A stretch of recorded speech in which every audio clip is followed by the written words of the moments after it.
بسم الله الرحمن الرحيم الحمد لله رب العالمين والصلاة والسلام على المبعوث رحمة للعالمين نبينا محمد وعلى آله وصحبه ومن تبعهم بإحسان إلى يوم الدين أما بعد.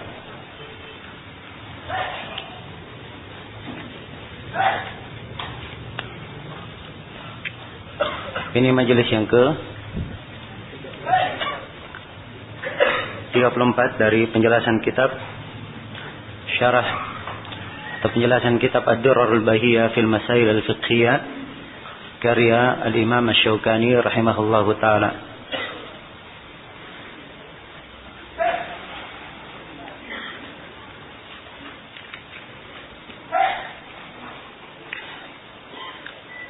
Kata beliau rahimahullahu taala dalam pembahasan berikutnya, faslun.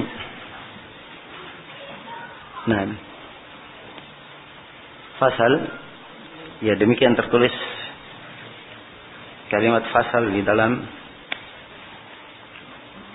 manuskripnya. Kitab aslinya dengan tulisan tangan Imam Asy-Syaukani. Dan fasal ini berkaitan dengan masalah at-ta'zir. Dengan masalah at-ta'zir.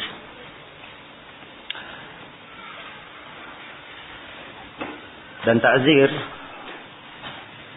dia terkait dengan hukuman yang sifatnya pelajaran bagi siapa yang dijatuhkan padanya ta'zir, sebagaimana yang kita akan terangkan. Dan beliau bawakan pembahasan ini antara penjelasan had peminum khamar dan had al-muharib, orang yang mengadakan perusakan. Ya. Jadi masih beliau bawakan di pembahasan hudud. Dan dimaklumi ta'zir dia berbeda dengan hudud. Tapi kelihatannya beliau bawakan tentang masalah ta'zir di sini karena terkait dengan masalah meminum khamar. Hukumnya yang dijatuhkan 40, dan kalau lebih daripada itu maka dia bisa dimasukkan ke dalam ta'zir. Karena terkait beliau sebutkan pembahasan, maka beliau terangkan tentang masalah ta'zir ini. Ini mungkin munasabahnya. Iya. Walaupun afdalnya pembahasan ta'zir ini diletakkan setelah pembahasan al-hudud. At-ta'zir secara bahasa adalah al-mana'. Adalah al-mana'. Ya, penahanan. Warad dan penolakan.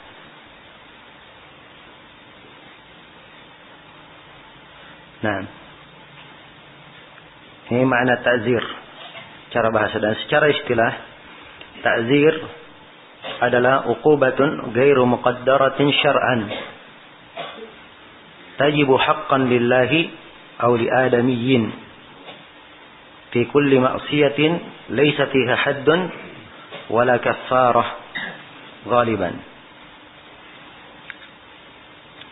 Ya, ta'zir adalah uqubah, hukuman ghairu muqaddara syar'an, yang tidak ditakdir, tidak ditentukan bagaimana bentuknya secara syar'i.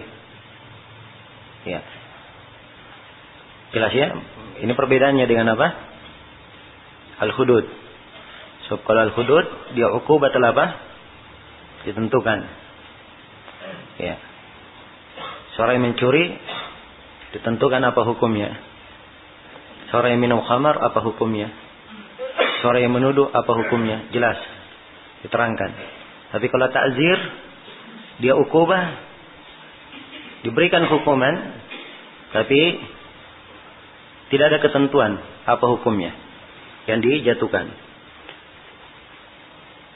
Tajibu haqqan lillah, hukumannya wajib karena hak Allah, oli adamiyin atau hak anak Adam. Ya. Fi kulli ma'siyah, pada setiap maksiat. Nah, ini perbedaan lainnya. Kalau hudud pada maksiat tertentu. Tapi kalau ta'zir pada seluruh maksiat, laisa fiha haddun wala kaffara ghaliban. Yang kebanyakannya tidak ada had dan kaffara di situ. Iya. Sini ada istilah-istilah yang kita bedakan ya. Ta'zir, had, qisas, kaffar. Ya, kisah akan diterangkan. Ya, bahwa qisas itu adalah diperlakukan kepada orang yang bersalah sebagaimana dia memperlakukan orang lain. Jadi kalau dia membunuh, dia juga dibunuh. Ya. Dia menghilangkan jari orang, maka dikisas dengan menghilangkan jarinya juga. Ini qisas. Ya. Kalau had sudah diterangkan ya, had uqubah yang apa? Dia muqaddarah. Ya, kalau kafarah juga uqubah. Tapi kafarah itu karena apa? Untuk menghapus dosanya. Jelas ya? Maka di sini ada beberapa perbedaan antara ta'zir dan hudud. Ya, serta al-qisas. Di antara perbedaannya, ya supaya jelas ya apa yang dimaksud dengan ta'zir. Di antara perbedaannya, kalau hudud dan qisas, ya, ini apabila telah terjadi perbuatan dosa itu, maka hukumannya telah pasti. Hukumannya telah apa? Telah pasti. Ya. Tidak ada ijtihad maupun pilihan hakim di dalamnya. Ya, jelas? Ini hudud dan apa? Qisas. Ya, kecuali di masalah qisas nanti, itu kalau dimaafkan orang yang membunuh, maka dia membayar apa? Membayar dia akan datang, kita jelaskan. Tapi pemerintah, walaupun misalnya di qisas dimaafkan oleh keluarganya, tidak jadi dibunuh, tapi pemerintah bisa memberi ta'zir tambahan. Kalau dilihat apa? Dilihat dia di dalam bentuk pembunuhannya ada hal yang harus dikasih pelajaran. Jelas ya? Tapi asalnya qisas dan hudud hukumnya telah apa? Telah ditetapkan. Berbeda dengan ta'zir. Berbeda dengan apa? Berbeda dengan ta'zir. Ta'zir yang menentukan pilihan hukumnya adalah siapa? Adalah al-qadhi. Pemerintah yang menentukannya. Sesuai dengan apa yang maslahat di dalamnya. Jelas ya? Ini ta'zir. Nah. Jelas? Ya.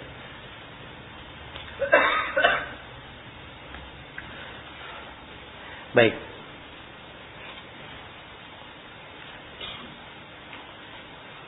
Saya beri contoh misalnya di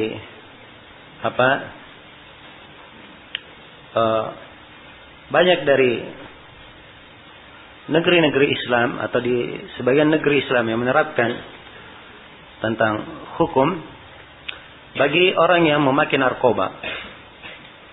Ya. Ini dijatuhkan hukum ta'zir sampai dihukum mati. Jelas ya? Kalau dia menyelundupkan, memasukkan, maka dia masuk, bisa diberikan sanksi hukum mati. Dan ini peraturan di sebagian negara. Ya.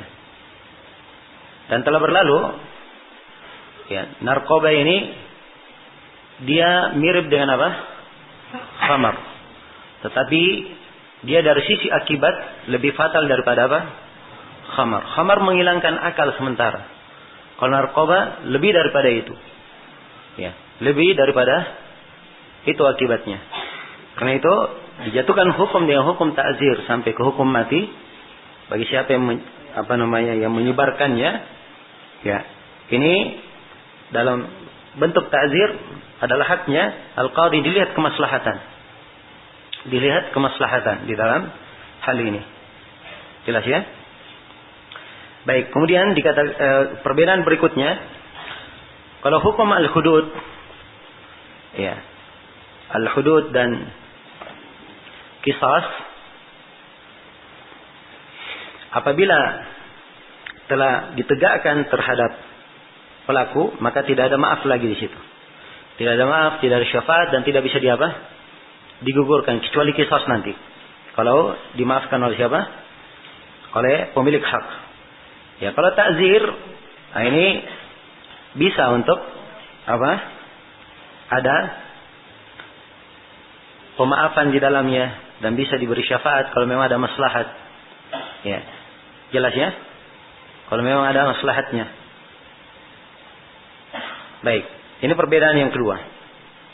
Perbedaan yang ketiga, di dalam menetapkan hudud dan qisas, ya, ada syarat-syarat. Ya. Ketentuannya dengan bayyin dan dengan apa? Dan dengan i'tiraf. Ya, dengan adanya ditegakkannya bukti atau adanya pengakuan. Ya, dengan syarat-syarat yang telah kita bahas. Ya, adapun ta'zir, dia lebih daripada itu. Ada bayyinah, ada pengakuan, ya. Dan mungkin ada sebab yang lain yang menyebabkan dia dijatuhkan apa? Hukum ta'zir. Baik, perbedaan yang keempat, kalau hudud dan qisas ditegakkan dan mengakibatkan orang yang diterapkan pada hudud mati, maka itu tidak ada dia atau tidak ada kewajiban apapun terhadap penguasa yang menegakkannya. Misalnya seorang pezina misalnya yang belum menikah dicambuk 100 kali. Setelah dicambuk dia mati. Maka di sini kematiannya tidak ada kewajiban apapun. Ya, sebab kewajiban pemerintah menerapkan hudud. Ya, dicambuk 100 kali. Begitu dia mati, maka ini dianggap hadar, darahnya dianggap apa? Tidak ada kewajiban apapun di belakangnya. Ya, berbeda dengan ta'zir. Ya.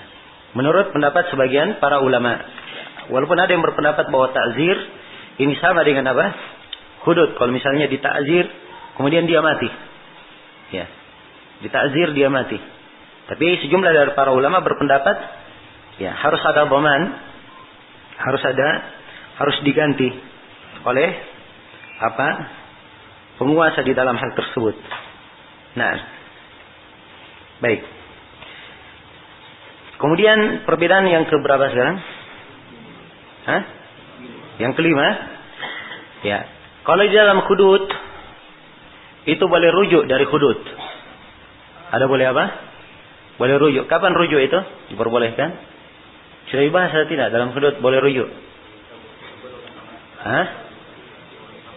Ya, boleh. Ini sebelum sampai ke hakim, tapi dalam masalah apa rujuknya? Ya.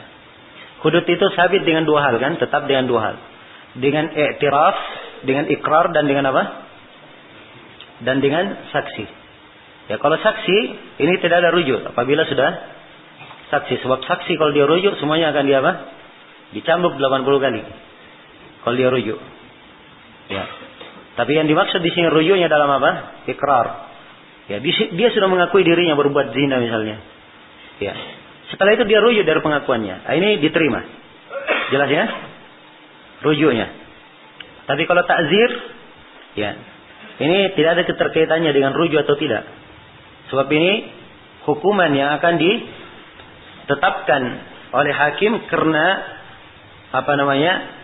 pelanggaran yang dia lakukan agar supaya dia mendapat pelajaran dari hukuman itu. Iya. Baik. Kemudian perbedaan dari sisi yang ke-6, kalau had itu tidak boleh ditegakkan terhadap anak kecil. Kalau had. Tapi kalau ta'zir, ya boleh ditegakkan terhadap siapa? Anak kecil.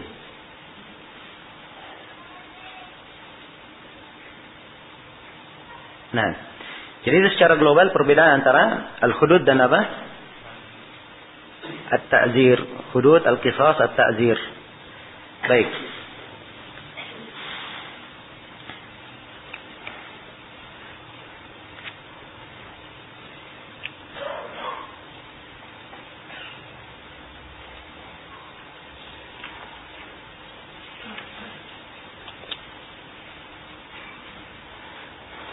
Ya, kata Syukani rahimahullahu ta'ala, wa ta'ziru fil ma'asi allati la tujibu haddan sabitun bihabsin aw nahwihi aw darbin wa la yujawizu 10 aswat. Ya. Kata Syukani, ta'zir pada maksiat-maksiat ta'zir itu adalah pada maksiat-maksiat yang tidak ada had di dalamnya. Ta'zir pada maksiat yang tidak ada had di dalamnya, dia adalah sabit, adalah suatu hal yang tetap di dalam syariat. Bagaimana cara mentakzirnya? Bihabasin, dengan dipenjara, au nahwihi, atau semisal dengan penjara, au darbin, atau dengan dipukul. Ya. Wala yajawizu asyarat atwab, dan tidak boleh melewati 10 kali cambuk, 10 kali cambukan. Nah, ini Asy-Syaukani rahimahullah, beliau di sini menetapkan sejumlah masail. Ya. Ada 2 masalah yang beliau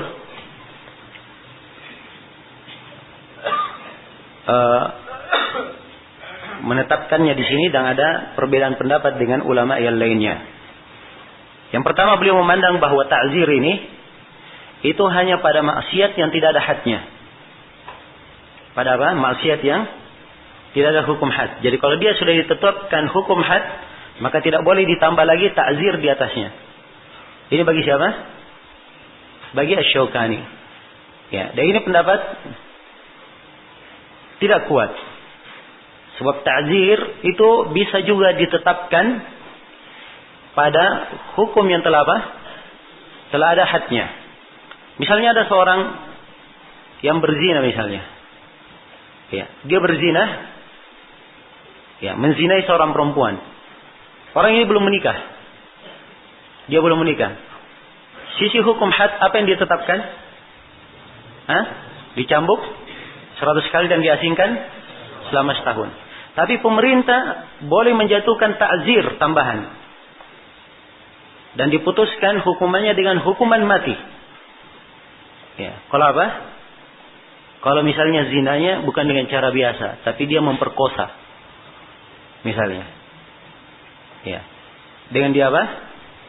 Dia memperkosa dan membuat kegaduhan di mana? Di tengah kaumnya. Maka ini bentuk pelanggaran lain yang harus diberikan pelajaran dalam hal itu, harus dikasih ta'zir untuk menutup. Maka dari sisi ta'zir, dia boleh ditambah dengan hukuman yang lain walaupun tidak sampai ke derajat apa? Ke derajat dia dihukum mati. Ya, jelas ya? Ini syah untuk memberikan ta'zir.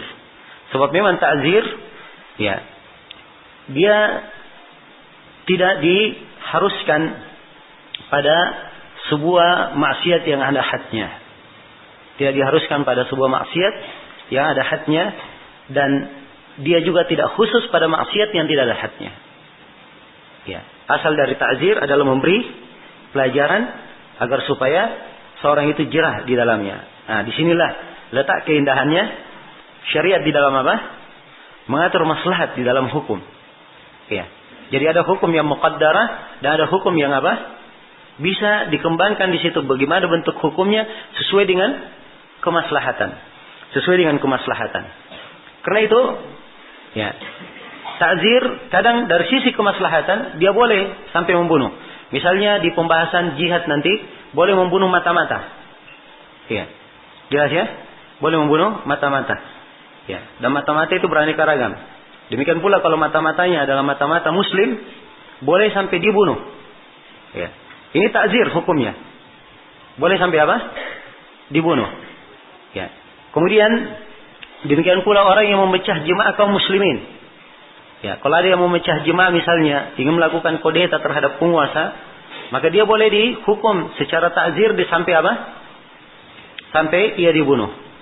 Kemudian, ya, apa yang disebut oleh Syaukani di sini yang kedua, bahwa tidak boleh lewat 10 cambukan. Ini juga tentunya apa? Diselisih oleh para ulama yang lainnya. Sebab dimaklumi Umar bin Khattab radhiyallahu taala anhu, ya, beliau memukul Sabiq berapa kali? Banyak kali dipukulnya, ya. Berapa kali Sabiq itu dipukul? Dan ini hukumannya yang dijatuhkan ke Sabiq hukuman apa? Hudud atau ta'zir? Ya, sifatnya ta'zir. Jelasnya sifatnya ta'zir. Ya. Nah, karena itulah yang disebutkan oleh Syekhul Islam Ibnu Taimiyah rahimahullah bahwa pendapat yang paling adil dan ditunjukkan oleh sunnah Nabi dan para khulafa Rasyidin bahwa ta'zir itu tidak terbatas pada apa? Ya, ta'zir itu kadang mungkin sampai ke derajat sampai dia dibunuh, dan kadang dia perlu dicambuk lebih daripada apa? Lebih daripada 10 kali. Nah, dan dimaklumi dalil Asy-Syaukani rahimahullah, beliau berdalilkan dengan 10 kali sebab memang ada hadis yang diriwayatkan oleh Imam Al-Bukhari dan Imam Muslim dari Abu Burda bin Niyar, di mana Nabi sallallahu alaihi wasallam bersabda, la yujladu fawqa asyrati aswab illa fi haddin min hududillah. Ya, dalam hadis dikatakan tidak boleh dicambuk di atas 10 kali cambukan kecuali dalam sebuah had dari had-had Allah. Ya. Jadi Syaukani memandang had di sini, had bermakna hudud yang telah diterangkan. Ya. Dan ini tidak seperti pemahaman ulama yang lainnya yang mengatakan bahwa boleh lebih dari 10. Sebab mereka katakan had di situ bukan artinya apa? Bukan artinya hudud yang dijelaskan, tapi pada sebuah ketentuan dari ketentuan Allah secara umum. Ya.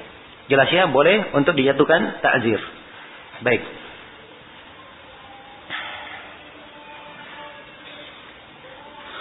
Kemudian kata beliau rahimahullah, baik. Jadi saya kembali kepada ucapan Asy-Syaukani, ya. Dan ta'zir adalah sabit, bihabsin, dengan cara dipenjara. Sebab ta'zir mungkin dengan cara dia dipenjarakan. Mungkin dengan cara apa? Dia dipenjarakan. Dan mungkin dengan cara dia diberikan hukuman. Ya, diberi hukuman. Nah, dan di sini beliau sebutkan fil ma'asi, di dalam maksiat-maksiat. Ya. Maksiat apa saja yang bentuknya dalam maksiat, maka dia boleh untuk dijatuhkan padanya hukum. Ya. Dan di dalam ta'zir ditegakkan hak Allah atau hak apa? Ya, hak hamba dalam ta'zir. Nah, contoh misalnya hal yang berkaitan dengan hak Allah. Ya. Ada yang berbuka dengan sengaja di bulan Ramadan. Ya. Maka ini boleh untuk dijatuhkan hukum ta'zir. Ya. Dia apa? Dipenjarakan misalnya, atau dia dicambuk misalnya. Ya, sebab ini perlu diberi pendidikan.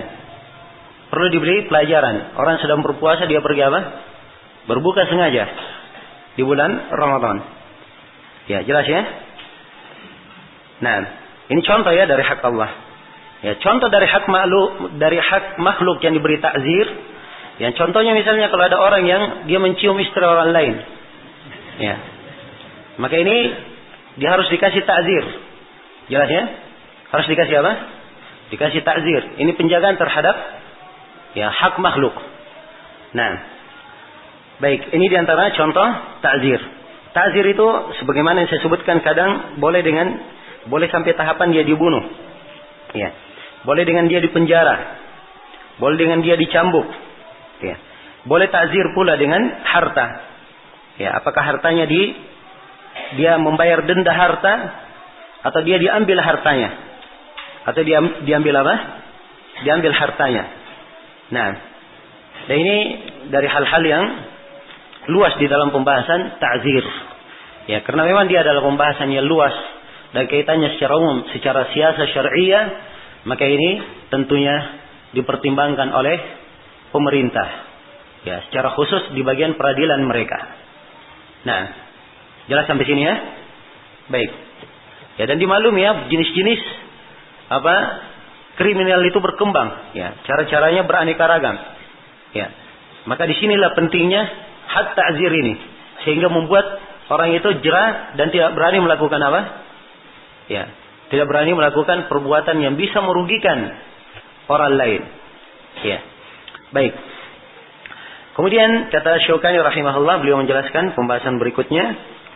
Kata beliau, bab haddil muharib. Ya. Bab had muharib. Muharib adalah orang yang merusak. Ya, atau orang yang memerangi. Ya. Dan tentang muharib ini penjelasannya di dalam Al-Quran. Karena itu Syaukani berkata, wa huwa ahadu al-anwa'il madhkurati fil Quran. Ya, hadnya adalah dengan salah satu perkara yang disebut di dalam Al-Quran. Al-qatlu, apakah dia dibunuh? Ya, awis salbu, atau dia disalib?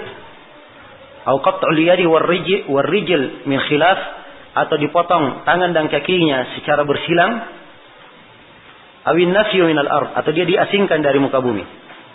Ya.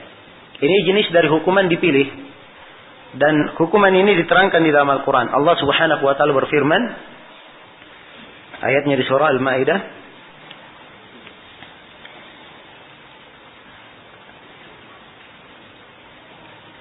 ya, Al-Maidah ayat 33 ya. Innama jazaa'ul ladzina yuharibuna Allah wa rasulahu wa yas'una fil ardi fasadan ay yuqattalu aw yusallabu aw taqatta'a aydihim wa arjuluhum min khilaf aw yunfaw min al-ard. Dzalika lahum khizyun fid dunya wa lahum fil akhirati adabun 'adzim. Illa alladhina tabu min qabli an taqdiru 'alaihim fa'lamu anna Allah ghafurur rahim. Ini ayat lengkap menjelaskan tentang hukum apa? Hukum al-muharib. Sesungguhnya balasan, innama jazaa'ul ladzina, sungguhnya balasan orang-orang yang yuharibuna Allah wa rasulah, yang memerangi Allah dan Rasulnya. Ya, ini pertama ya bentuknya. Dia memerangi apa? Allah dan Rasulnya. Wa yas'auna fil ardi fasadan, dan dia berbuat kerusakan di muka bumi. Ya, kerusakan di muka bumi ini di penafsiran kebanyakan para ulama adalah qutta'ut tariq. Orang yang apa? Merampok di jalan. Iya. Orang yang merampok di mana? Di jalan. Ya. Yang apa, kalau ada orang yang lewat, musafir yang lewat, maka dia hadang kemudian diambil harta-harta mereka. Itu qutta'ut tariq di sejumlah penafsiran para ulama. Ya, tapi konteks dari ayat ini umum. Dengan ukuran itu, dia yuharibun Allah wa rasulah, dan berbuat kerusakan di mana? Di muka bumi. Ya, maka dipilihkan hukuman yang cocok. Dipilihkan hukuman yang cocok. Apa yang pantas? Apakah dia dibunuh? Atau dia disalib? Atau dia dipotong tangan dan kakinya min khilaf? Atau dia diasingkan dari muka bumi? Di penjara, diasingkan. Jelas ya? Ya, kemudian diterangkan, dzalika lahum khizyun fid dunya. Inilah kehinaan untuk mereka di dunia. Wa lahum fil akhirah adabun 'adzim, dan di akhirat kelak mereka mendapatkan siksaan yang sangat besar. Iya. Jelas ya?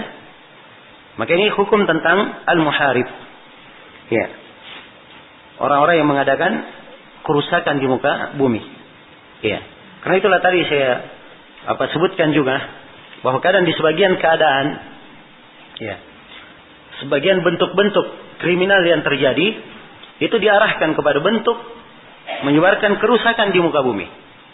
Ya, banyak etibarnya. Seperti tadi saya beri contoh, misalnya tentang masalah apa? Masalah orang yang menyebarkan kemaksiatan. Ya, dia menyebarkan kekejian. Ya. Dia melakukan waliyadzubillah, ya, perbuatan zina, kemudian dia videokan, kemudian dia gandakan, dia sebarkan. Ya. Maka ini dia bisa diberikan hukuman sampai apa? Dibunuh. Apakah dari sisi ta'zir, ya, atau dari sisi dia berbuat kerusakan apa? Di muka bumi.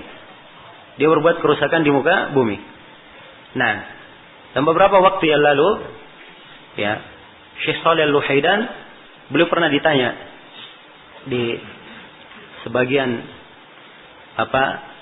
majelis, yang dari jawaban beliau ini, ya, sibuk para jurnalis yang menulis di koran menghujat beliau dan menyalahartikan ucapan beliau. Ya. Jadi beliau menyebutkan tentang orang-orang yang menulis di berita-berita dan menyebarkan berita-berita yang terdapat di dalamnya kerusakan. Ya. Dia menyebarkan tentang perzinahan misalnya, atau mengajak kepada kekejian dan seterusnya. Maka beliau memfatwakan bahwa yang seperti ini, ya, itu secara qada dia bisa dijatuhkan hukum bunuh. Ya. Jadi beliau sudah takkid bahwa ini secara hukum Hukum qada, peradilan. Ya. Jadi kalau peradilan hukumannya di mana?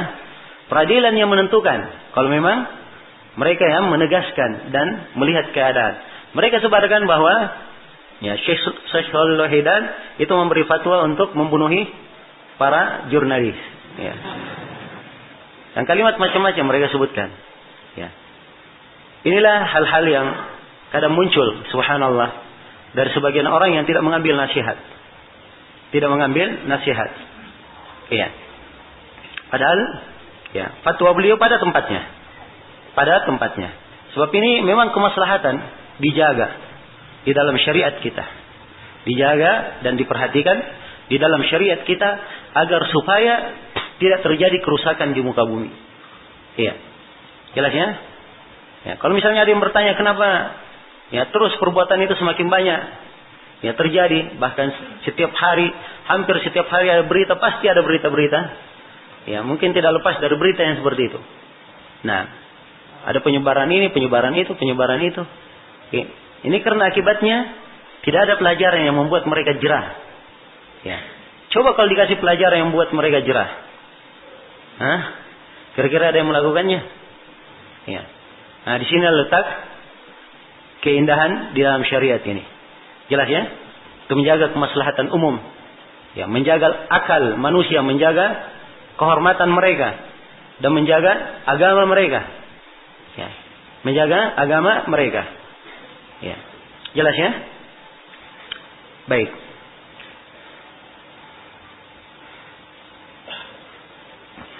Kemudian kata Syaukani rahimahullah, jadi dilihat untuknya salah satu dari hukum-hukum yang disebut, apakah dia dibunuh, disalib, atau dia dipotong tangan dan kakinya, atau diasingkan dari muka bumi. Nah, karena itu ya Ibnu Abbas di dalam sebagian penafsiran beliau diriwayatkan oleh Imam Syafi'i. Ya, beliau kadang merinci. Ya, beliau katakan, apabila mereka membunuh dan mengambil harta, maka mereka dibunuh dan disalib. Apabila mereka membunuh dan mengambil harta, ya, apabila mereka membunuh dan tidak mengambil harta, maka mereka ini dibunuh, tidak disalib. Ya, kalau mereka mengambil harta maka tidak dibunuh, tetapi dipotong tangan dan kakinya dari khilaf. Kalau mereka membuat khawatir di jalan dan tidak mengambil harta, maka mereka dipenjarakan, diasingkan dari muka bumi. Jadi beliau mengambil istinbat dari ayat. Pilihan sesuai dengan apa? Ya, bentuk kriminal yang dia lakukan. Ya, jelas? Dan ini dari fikih beliau di dalam memahami ayat ini. Ya. Dan di antara dalil yang menunjukkan tentang penerapan ayat adalah kisah Al-Uraniyin. Ya, dimaklumi ya tentang kisah Al-Uraniyin. Ya, sekelompok orang yang datang kepada Nabi Sallallahu Alaihi Wasallam dari Bani Urainah. Ya, di mana mereka ya datang masuk Islam. Ya, mereka datang apa? Pura-pura masuk Islam. Maka mereka pun sakit di kota Madinah karena dinginnya kota Madinah waktu itu. Ya, maka Nabi Sallallahu Alaihi Wasallam mengobati mereka, diberikan pelayanan. Ya, mereka diberi minum air susu onta. Ya, kemudian dicampur dengan kencing onta itu sehingga mereka sembuh, dan itu memang obat ya, masya Allah, mujarab. Ya, untuk menyembuhkan demam-demam. Ya, dan ini telah terbukti.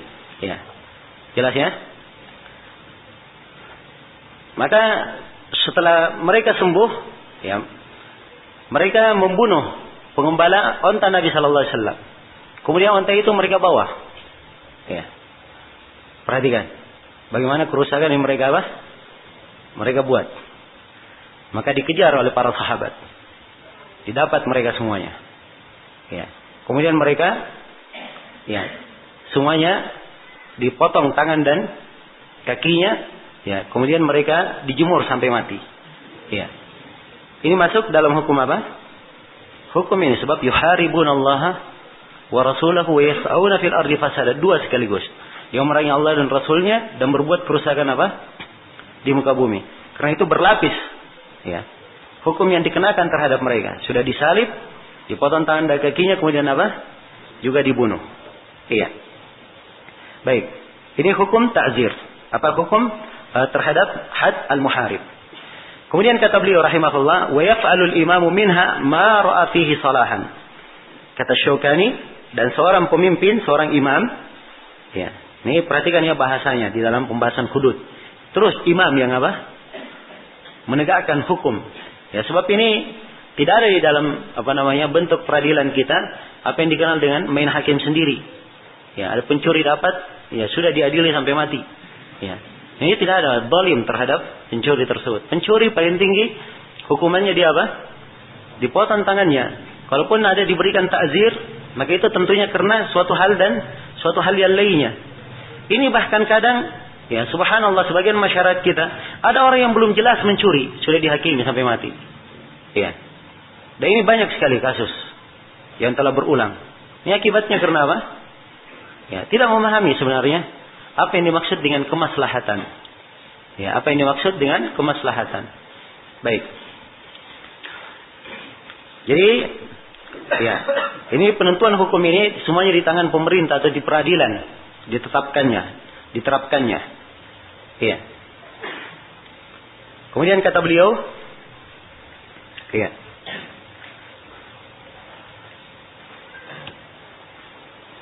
Nah, seorang imam yaf'alul imam minha ma ra'atihi salahan. Seorang imam melakukan apa yang dia pandang maslahat. Likulli man qata'a tariqan, pada setiap orang yang merampok di jalan atau menjegal di jalan, walau fil Misr, walaupun dia di dalam kota. Ya. Walaupun dia di dalam kota, ini tidak diharuskan. Ya, dia penjegal jalan di mana? Di luar kota, walaupun dia di dalam kota. Idza kana qad sa'a fil ardi fasadan, sebab dia telah melakukan kerusakan di muka bumi. Ya. Telah berbuat kerusakan di muka bumi. Nah, kemudian kata beliau, fa in taba, ini pembahasan yang ketiga, kalau dia bertobat sebelum ditangkap. Fa in taba qabla al-qudrati alaihi saqata anhu dalik. Kalau dia bertobat sebelum dia ditangkap, maka telah gugur hati ini terhadapnya. Ya. Sebab di kelanjutan ayat yang saya baca tadi, di ayat Al-Quran tentang Al-Muharibin ini, ya, setelah disebutkan hukum, maka Allah Subhanahu wa taala berfirman, ya, illal ladzina tabu min qabli an taqdiru alaihim, kecuali orang-orang yang bertobat sebelum kamu menahan mereka. Fa'lamu annallaha ghafurur rahim. Ketahuilah Allah Maha Pengampun lagi Maha Penyayang. Disebutkan dua nama Allah, Maha Pengampun lagi Maha Penyayang. Ini menunjukkan bahwa hukuman dia digugurkan. Kalau hukuman tidak digugurkan, maka tidak ada faedah disebutkan nama Maha Pengampun lagi Maha Penyayang. Ya, dan dimaklumi ya bahwa penggunaan nama-nama Allah dalam setiap ayat, di akhir dari ayat yang disebutkan nama Allah ini Ar-Rahman Ar-Rahim, misalnya Al-Ghafurur Rahim, Al-Aziz, Al-Hakim, ini semuanya punya keterkaitan dengan ayat. Ya, keterkaitan dengan ayat. Jelas ya? Karena itu di kisah yang ma'ruf, ya, seorang Arabi ya pernah mendengar ada orang yang membaca ayat, ya, was-sariqu was-sariqatu faqata'u aydiyahuma, ya, faqata'u aydiyahuma jazaan bima kasaba nakalan min Allah. Terus dia baca wallahu ghafurur rahim. Ya. Arabi langsung berkata, kamu salah, ya, membaca Al-Quran itu. Ya, ayatnya kamu salah membacanya. Padahal dia tidak hafal ayat itu. Ya. Dia langsung berkata, kamu salah. Ya. Coba kamu perhatikan lagi ayat yang kamu baca.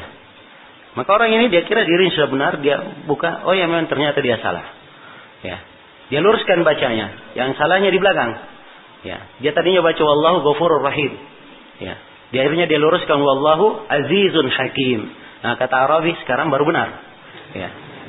Dia aziz, ya, punya keagungan, karena itu dijatuhkan hukum potong tangan. Hakim, ya, hukumnya adalah penuh dengan kebijaksanaan. Itu baru cocok. Kalau disebutkan pencuri, laki-laki dan perempuan yang mencuri, maka dipotong tangannya. Itu adalah balasan dari Allah dan adab bagi mereka. Kemudian disebutkan dan Allah Maha Pengampun lagi Maha Penyayang. Ini tidak cocok keterkaitannya dengan apa? Ayat. Maka Arabi langsung paham dia. Kamu pasti salah baca. Ya, jelas ya? Karena itu keterkaitan dengan ayat ini dalam memahami fikih Asmaul Husna ini memberikan seorang itu keindahan di dalam memahami dan mendengarkan ayat-ayat Al-Quran. Jelas ya? Sama di sini ketika disebutkan innallaha ghafurur rahim, berarti ini orang yang ditangkap atau orang yang bertobat sebelum dia ditangkap, itu dia apa? Dimaafkan. Karena itu fikih yang disebutkan di sana oleh para ulama, kalau dia bertobat sebelum ditangkap, maka gugur kewajiban had terhadapnya, gugur hukum had terhadapnya. Baik. Kemudian kata Syaukani rahimahullah dalam bab berikutnya, babu man yastahiqqul qatla haddan. Ya, bab siapa yang berhak untuk dibunuh secara had. Iya, di sini beliau mengkhususkan bab ini seakan-akan beliau memberikan kesimpulan. Memberikan apa? Memberikan kesimpulan terhadap pembahasan-pembahasan yang telah lalu dan melengkapi pembahasan di dalam masalah al-hudud ini. Ya, rincian golongan orang yang dibunuh secara had. Beliau berkata huwal harbiyyu wal murtaddu was sahir wal kahinu was sabbu lillahi aw li rasulih sallallahu alaihi wasallam aw lil islami aw lil kitabi aw lis sunnati wat ta'inu fid din waz zindiqu ba'da istitabatihim waz zani al muhsan wal luti mutlaqan wal muharib. Ini 10 orang disebutkan di sini yang apa? Dibunuh dengan hukum had. Yang pertama adalah apa? Kafir harbi. Nah, yang pertama adalah kafir harbi. Nah, telah berlalu firman Allah, innama jazaa'ul ladzina yuharibuna Allah wa rasulahu wa yas'una fil ardi fasadan ay yuqattalu. Jelas ya? Ada kalimat yuqattalu. Sungguhnya balasan orang yang memerangi Allah dan Rasulnya. Dan kafir masuk di dalamnya, kafir harbi masuk di dalamnya yang paling pertama. Ya, kafir dalam Islam ada terbagi berapa? Terbagi 4. Ya, akan kita terangkan di Kitabul Jihad. Dan di sini apa yang diinginkan adalah kafir harbi. Ya. Kafir harbi ini mereka boleh untuk dibunuh. Ini yang pertama. Saya kira jelas ya, kafir harbi. Kemudian berikutnya ya, adalah orang yang murtad. Kata Syaukani rahimahullah, wal murtad. Ya, orang yang murtad. Ya, dan tentang orang yang murtad ini dia dibunuh itu berdasarkan firman Allah, berdasarkan sabda Rasulullah sallallahu alaihi wasallam ya, dalam hadis apa? Ibnu Abbas riwayat Al-Bukhari, man baddala dinahu faqtuluh. Siapa yang mengganti agamanya, maka bunuhlah dia. Siapa yang mengganti agamanya, maka apa? Bunuhlah dia. Nah, jadi kalau ada yang murtad, maka dari sisi hukum syar'i dia boleh apa? Dibunuh. Nah, ya, ingat ya, saya sebutkan di sini hukum had. Yang membunuh siapa? Hah? Ini urusan pengadilan. Ya. Yang ada yang murtad dia pergi bunuhi. Ya. Jelas ya? Baik. Ini akan datang nanti di masalah qisas. Ya. Dia kalau membunuh seseorang karena dia murtad, ya, dia bunuh, dia sendiri yang membunuh, bukan pengadilan. Ya, maka itu dilihat. Kalau dia punya saksi bahwa orang ini murtad, maka dia tidak dibunuh dengannya. Tapi kalau dia tidak punya saksi, maka asalnya dia adalah apa? Adalah muslim. Karena itu hati-hati di dalam masalah membunuh. Sebab kalau sudah diangkat ke pengadilan, maka diperiksa saksinya. Ya, itu pun kalau dia punya saksi bahwa orang ini murtad, dia dibebaskan dari hukum bunuh, tapi pemerintah berhak memberikan hukum ta'zir kepadanya. Sebab dia telah melanggar wewenang siapa? Wewenang pemerintah. Iya. Baik. Kata beliau berikutnya, yang ketiga wasahir. Ya, yang ketiga adalah tukang sihir. Ya, ini tukang sihir pelakunya ya boleh untuk dibunuh. Boleh untuk dibunuh. Ya. Dan masalah dibunuhnya ini adalah hal yang apa? Disepakati atau merupakan pendapat kebanyakan para ulama tentang dibunuhnya, dan mereka berdalilkan dengan hadits ya, yang hadits ini didukung oleh fi'il para sahabat, haddus sahiri darbatun bisayf. Ya, hukuman seorang yang melakukan sihir, seorang penyihir, dia dipenggal dengan pedang. Ya, dan telah syah dari 3 orang sahabat. Mereka ya memenggal apa? Membunuh tukang sihir. Ya, membunuh tukang sihir.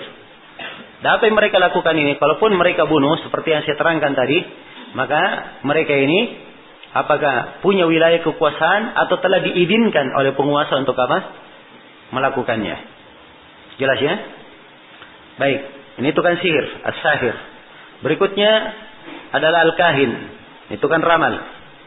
Nah, ya al-kahin atau yang melakukan kahana, ya, dan dia adalah bentuk dari kekufuran, juga masuk di dalam perdukunan, ya, kahin juga perdukunan. Ini dari bentuk kekufuran, dan Nabi SAW telah bersabda, ya, di dalam hadits yang diriwayatkan oleh Abu Dawud, Ahmad dan selainnya, ya, beliau menyatakan, man ata kahinan aw arrafan faqad kafara bima unzila ala Muhammad sallallahu alaihi wasallam.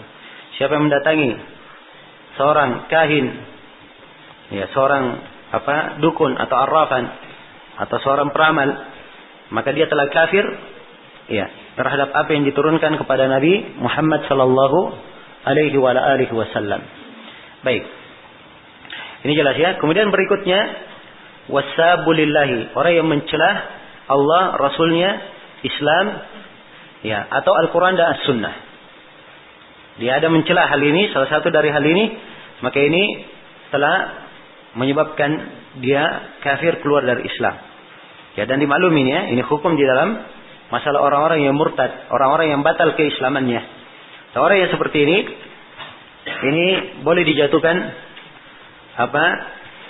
hukum mati kepadanya, ya, secara takzir, ya, maupun di sini Syukani menyebutkan secara had, ya, secara had, dan beliau menyebutkan hadis di sini yang menunjukkan bahwa dia adalah had, dihukumi sebagai had, ya, namun hadis-hadis yang beliau sebutkan, ya, ini perlu dilihat kembali dari sisi keabsahan sanadnya, tetapi tentang membunuh orang-orang yang mencelah Nabi Sallallahu Alaihi Wasallam, ya, dan seterusnya, ini dari hal yang tidak ada silang pendapat di kalangan para ulama. Baik. Kemudian berikutnya, yang keenam ya, tentang orang yang menjelekkan agama, at-ta'in fid din. Orang yang menjelekkan agama, mencerca agama. Iya. Orang yang mencerca agama. Nah, ini juga boleh diperlakukan. Ini juga termasuk yang disebut orang yang berhak untuk dibunuh secara had. Ya, kemudian berikutnya wazindiq. Apabila telah diminta taubat, zindiq ini munafik. Yaitu bahasa lain dari apa? Munafikin, orang yang menampilkan Islam tapi menyembunyikan apa? Ya, kekufuran. Dan ini para zindiq. Nah. Iya. Dan berbeda pendapat para ulama. Apakah zindiq ini, ya, apakah zindiq ini dimintai taubat sebelumnya atau tidak? Ya. Apa dimintai taubat sebelumnya atau tidak? Jelas? Sebab para zindiq ini gangguannya terhadap umat Islam itu kadang lebih berbahaya daripada gangguan orang-orang kafir. Ya, jelas ya? Kadang bahaya mereka lebih bahaya daripada Yahudi dan Nasara. Ya, sebab mereka memakai pakaian apa?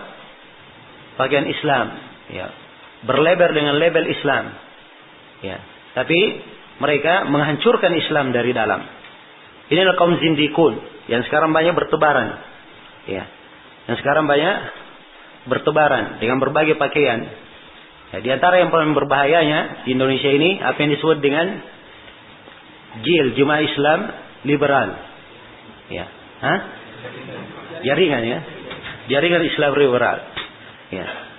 Nah, dan ini jelas para sindikun, orang-orang yang, ya, ingin merusak agama, ya. Ini harusnya pengadilan, ya, harus menegakkan hukum atas orang-orang yang seperti itu. Nah, naudzubillah kalau misalnya ada dari tuntunan agama misalnya dibahasakan dengan bahasa-bahasa, ya, yang mengandung kekufuran di dalamnya, ya, dikatakan ini bukan dari Islam, itu adalah kekejian, padahal dia adalah syariat yang tetap dalam Islam, ya. Dan bahaya zindik ini, naudzubillah, adalah hal yang, ya, sangat membahayakan umat Islam. Karena itu terlihat ya di sebagian perkara, ya, nampak misalnya sebagian zindik, ya, ketika terjadi kasus misalnya yang sudah berlalu, ya, pernah ada yang mau menyebarkan majalah yang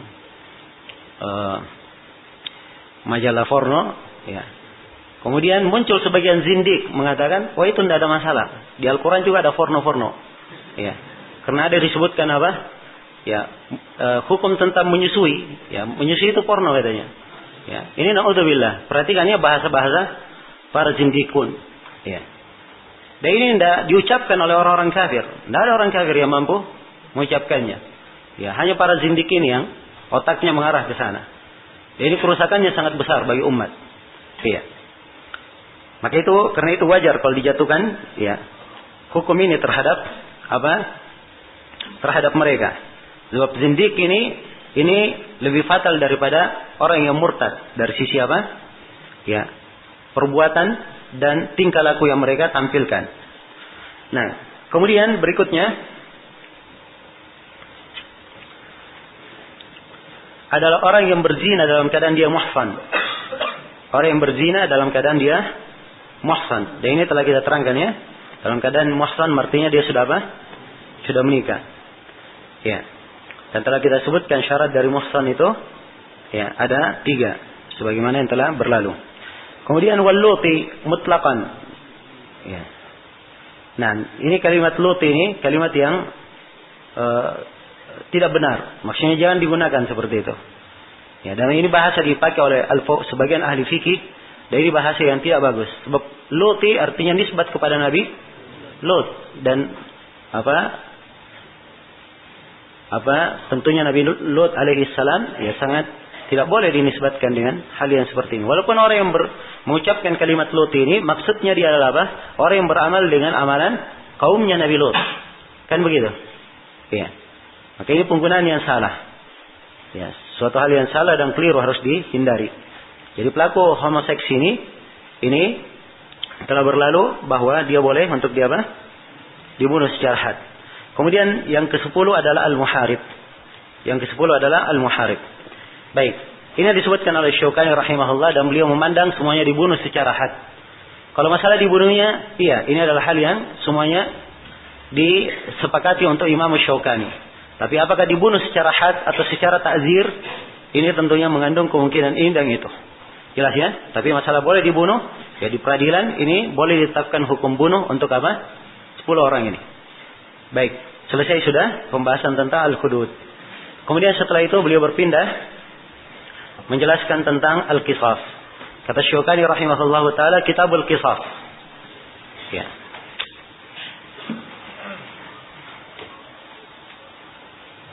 Kitab tentang apa?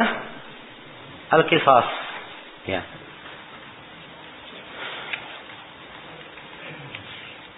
Al-qisas secara bahasa itu adalah tatabbu'ul athar, mengikuti jejak. Ya. Jadi katakan qisas sebab dia diperlakukan semisal dengan itu, sama dengan jejak yang dia lakukan. Ya, dia meninggalkan jejak membunuh, maka dia juga dibunuh. Nah, dan secara istilah qisas adalah ayyuf'ala bil jani mithla ma fa'al. Diperlakukan kepada al-jani, orang yang berbuat dosa atau orang yang berbuat ya pelanggaran itu seperti apa yang dia lakukan. Seperti apa yang dia lakukan. Iya. Baik. Ini yang dimaksud dengan al-qisas. Iya. Dan qisas adalah hal yang disyariatkan di dalam agama kita. Hal yang disyariatkan di dalam agama kita dan diterangkan tentang ketentuannya. Diterangkan tentang ketentuannya. Allah Subhanahu wa taala berfirman, "Kutiba 'alaikumul qisasu fil qatla." Ya. Dan diwajibkan atas kalian untuk qisas pada al-qatla, pada orang-orang yang dibunuh. Nah, dan juga Allah Subhanahu wa taala berfirman, "Walakum fil qisasi hayah." Dan untuk kalian di dalam pelaksanaan hukum qisas itu ada kehidupan. Untuk kalian di dalam pelaksanaan hukum qisas tersebut ada apa? Ada kehidupan. Ya. Dan juga Allah Subhanahu wa taala berfirman, ya, "Wa katabna 'alaihim fiha anna an-nafsa bin-nafsi wal 'ayna bil-'ayni wal-anfa bil-anfi wal udhuna bil udhuni was sinna bis sinni wal juruha qisas. Dan kami tetapkan atas mereka di dalamnya bahwa jiwa dibayar dengan jiwa, mata dibayar dengan mata, hidung dibayar dengan hidung, telinga dibayar dengan telinga, gigi dibayar dengan gigi, dan luka-luka ada qisas di dalamnya. Ada qisas di dalamnya. Nah, ya. Dan di dalam As-Sahihain, di dalam riwayat Bukhari dan Muslim, ya, tentang kisah jatuhnya gigi salah seorang dari sahabat, Nabi berkata, kitabullah al-qisas. Di dalam kitab Allah disebutkan qisas. Disebutkan tentang apa? Tentang qisas. Maka qisas ini adalah hal yang dijelaskan ya di dalam Al-Quran dan diterangkan, disyariatkannya. Dan di dalam hadis juga yang diriwayatkan oleh Imam Al-Bukhari dan Imam Muslim dari hadis Ibnu Mas'ud, Rasulullah bersabda, la yahillu damu imri'in muslimin illa bi ihda thalath. Tidak halal darah seorang muslim kecuali salah satu dari apa? Dari 3. Nah, yang pertama adalah apa? An-nafsu bin nafs. Ya. Karena dia membunuh apa? Jiwa dibalas dengan jiwa. Dia membunuh jiwa, maka juga ya, dia dibunuh sama dengannya. Dan di dalam As-Sahihain juga, dalam riwayat Bukhari dan Muslim dari hadits Abi Hurairah, Rasulullah sallallahu alaihi wasallam bersabda, "Man qutila lahu qatil fa huwa bi khairin nadharaini."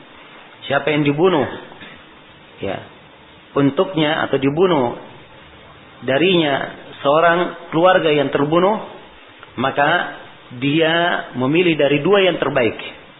2 pandangan yang terbaik. Imma yaftadi wa imma ayyaqtul.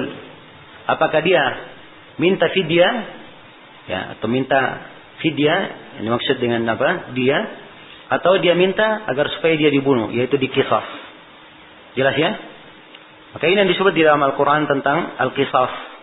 Ya, dia dibunuh semisal dengan itu, kalau dimaafkan, maka Allah telah berfirman, "Faman 'ufiya lahu min akhihi syai'un fattiba'un bil ma'ruf wa ada'un ilaihi bi ihsan." Siapa yang dimaafkan untuknya dari saudaranya, ya, dimaafkan darinya sesuatu, maka disebutkan fattiba'un ilaihi bil ma'ruf.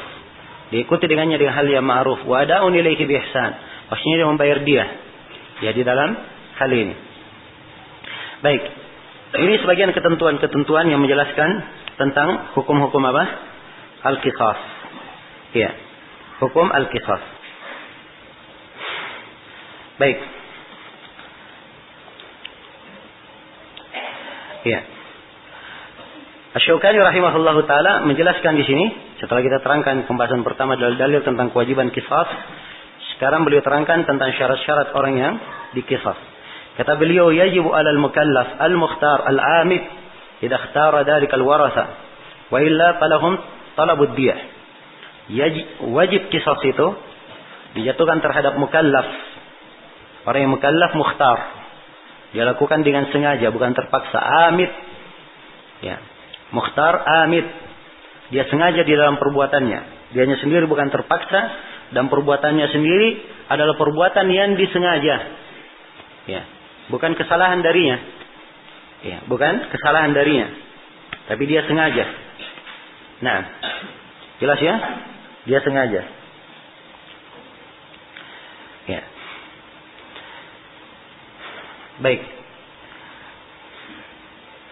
Dan tentang orang yang membunuh sengaja ini, dia diqisas. Ya. Dan penjelasan qisasnya, ya. Penjelasan qisas bagi orang yang membunuh, ya.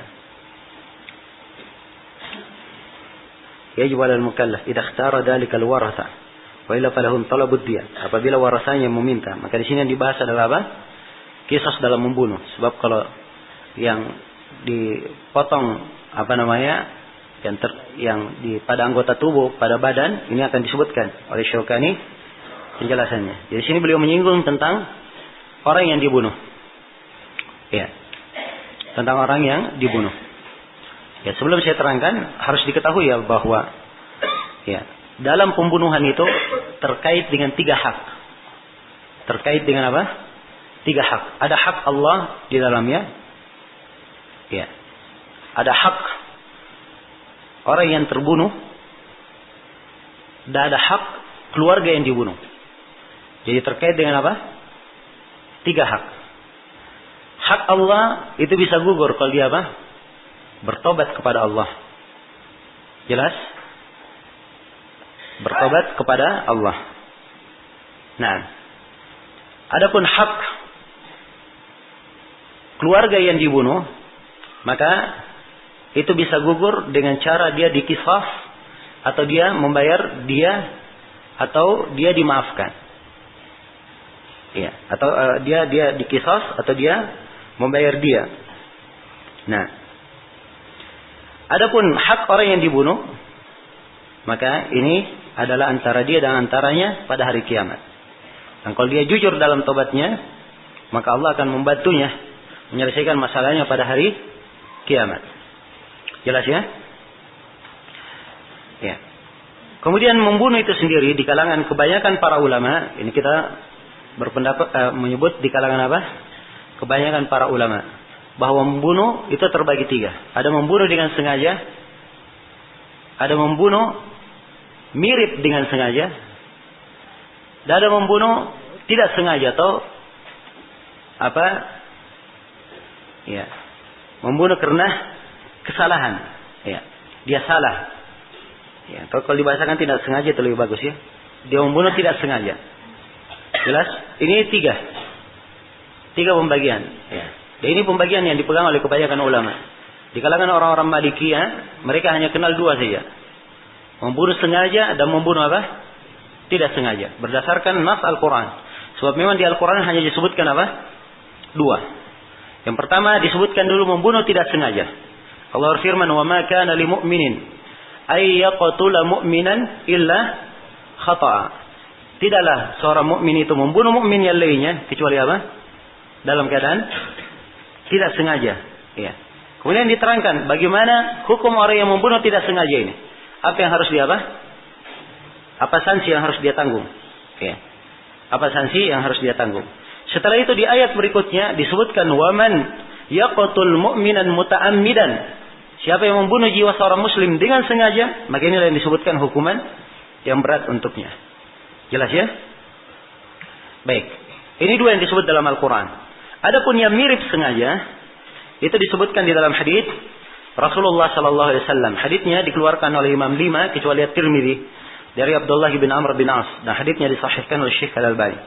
Rasulullah sallallahu alaihi wasallam bersabda, "Ala inna qatilal khata'i ya, shibahal amd, qatilus sauti wal 'asa.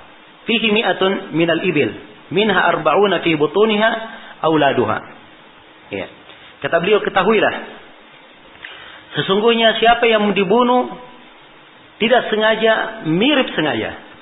Ya. Jadi disebut di sini mirip apa? Sengaja. Ini syibah al-amd. Berarti ini bagian yang ketiga. Ya, bagian yang ketiga. Ya, dikasih contoh seperti orang yang terbunuh karena apa? Karena cambuk dan karena tongkat. Ya, biasanya kalau orang dicambuk dia mati atau tidak?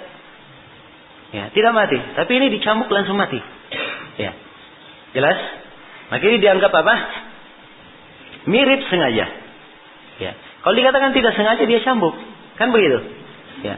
Kalau dikatakan dia sengaja, ya, juga dia tidak berniat apa? Membunuhnya. Ya, berarti dia apa? Mirip sengaja. Maka diberikan ketentuan oleh Nabi, dia membayar berapa? 100 onta. Ya. Dia membayar 100 onta. Ya. Dari onta ini, ya, dari onta ini 40 onta sedang hamil di dalam perutnya. Ya.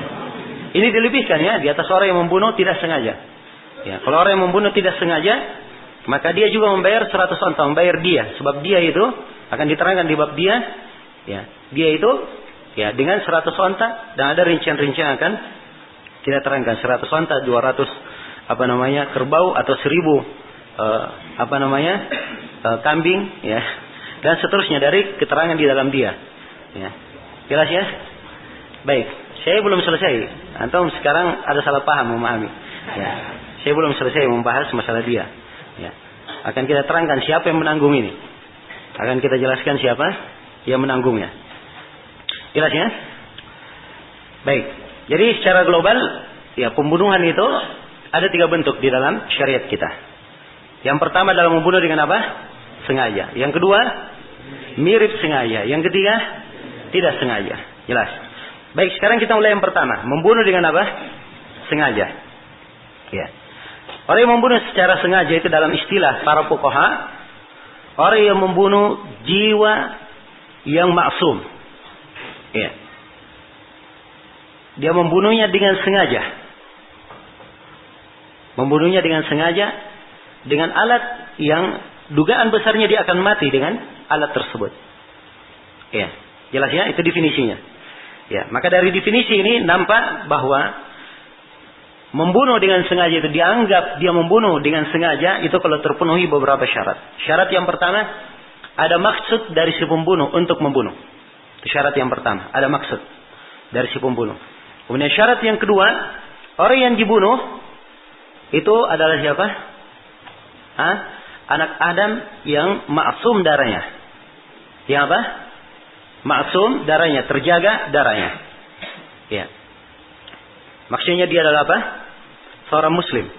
Ya, kemudian yang ketiga, ya, dia membunuh dengan alat yang secara kebiasaan itu alat akan membunuh. Ya. Jelas ya? Apakah ya, benda tajam maupun selain dari benda tajam. Tapi biasanya kalau dipakai dengan alat itu biasanya apa? Orang itu mati. Jelas sampai sini? Baik. Jadi kalau syarat ini tidak terpenuhi, ya, maka dia tidak dianggap membunuh apa? Membunuh sengaja. Ya. Dan membunuh sengaja ini para ulama sebutkan 9 bentuk. Ya, yang disebutkan bahwa ini masuk di dalamnya membunuh dengan sengaja. Ya, menurut istiqra, penelitian. Ya, dan apa yang terjadi setelahnya itu dikiaskan dengan ini. Nah, yang pertama dia membunuh, yang di antara bentuk yang sengaja yang pertama, ya, dia melukai pada badan, ya, orang tersebut, ya, dengan pisau dan dengan duri atau semisalnya, yang akan keluar darinya darah sehingga apa? Membunuhnya. Nah, itu yang pertama. Ya, dia bunuh pada bagian yang kalau dilukai di situ akan mengalirkan darah sampai dia apa? Dia mati. Kemudian yang kedua, di antara membunuh sengaja, dia memukulnya atau membunuhnya dengan pembunuh yang berat. Ya, dengan barang berat seperti batu besar, ya, atau semisal dengannya. Ya, jelas, ini orang dia lemparkan batu besar di atas kepalanya. Ya. Ini sengaja atau tidak? Ya. Ini jelas sengaja ya. Tidak mungkin batu. Ya. Tapi kalau dia lempar batu kecil, ini sengaja atau tidak sengaja? Ya. Ini mirip sengaja. Akan datang ya. Dia mirip sengaja. Ya, baik.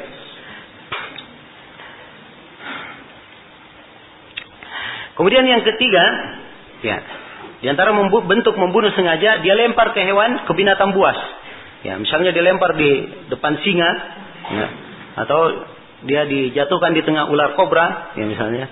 Maka ini jelas dia membunuh dengan apa? Sengaja. Ya. Kemudian yang keempat, ya, dia melemparkannya ke dalam api, ya, atau ke dalam air yang menyebabkan dia ini tenggelam dan tidak mungkin dia lepas darinya. Kemudian yang kelima, dia ikat dengan tali, ya, dia ikat dengan tali pada lehernya, ya, atau tutup mulutnya dan hidungnya sehingga dia tidak bisa bernapas dan akhirnya dia mati. Kemudian yang keenam, dia dipenjara atau ditahan dari makan dan minum. Ya. Pada jumlah hari yang biasanya orang mati kalau tidak diberi makan dan diberi minum pada jumlah hari tersebut. Nah, kemudian yang ketujuh, ya, kalau dia membunuh orang dengan cara menyihirnya, ya, dengan sihir yang bisa membunuh, maka ini dianggap membunuh sengaja. Kemudian yang kedelapan, dia diberi minum apa? Racun. Ya. Atau dicampur pada makannya racun. Dan orang tersebut memakannya dalam keadaan tidak tahu bahwa itu ada racun. Ya. Kemudian yang kesembilan,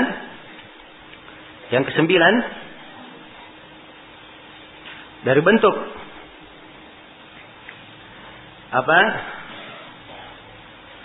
membunuh sengaja.